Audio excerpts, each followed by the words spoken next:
Standing pressure. Walang leak.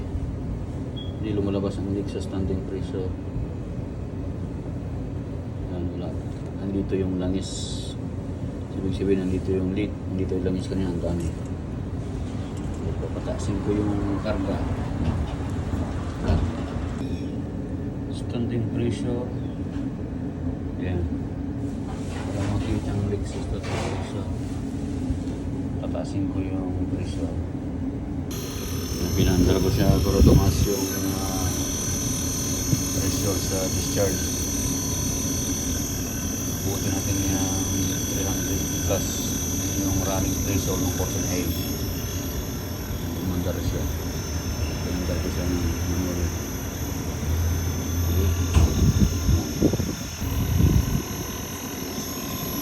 Mataas yung pressure niya sa outside. Pinandar ko siya. Sa diagnostic ko so far kulang 300 ako talaga 350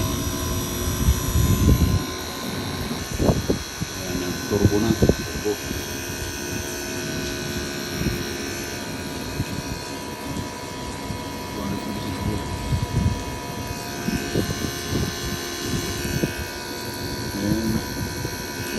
PSI stop natin.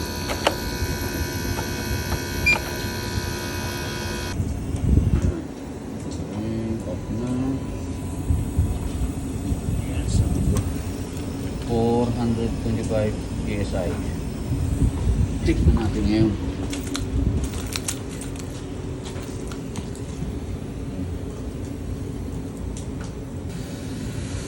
Yan, dinig na dinig na sa 400 plus PSI. Yan. No. Factory defect. Naloko ako rito sa unit na ito. Yan. No. So sa standing pressure na hindi umaandar, refrigerant pressure 14A 100 plus hindi lumalabas. Doon pa lang siya lalabas pag umaandar na yung compressor. Ayan. Pag umaandar yung compressor, papalo na siya ng 350 plus 300 plus PSI. Diba? Ayan o. Oh, kitang-kita. Ulit ng laki. Factory defect.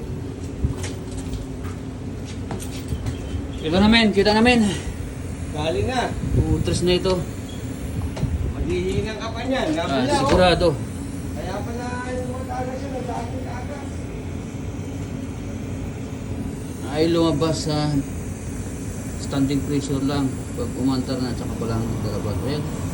Ayan o. Oh.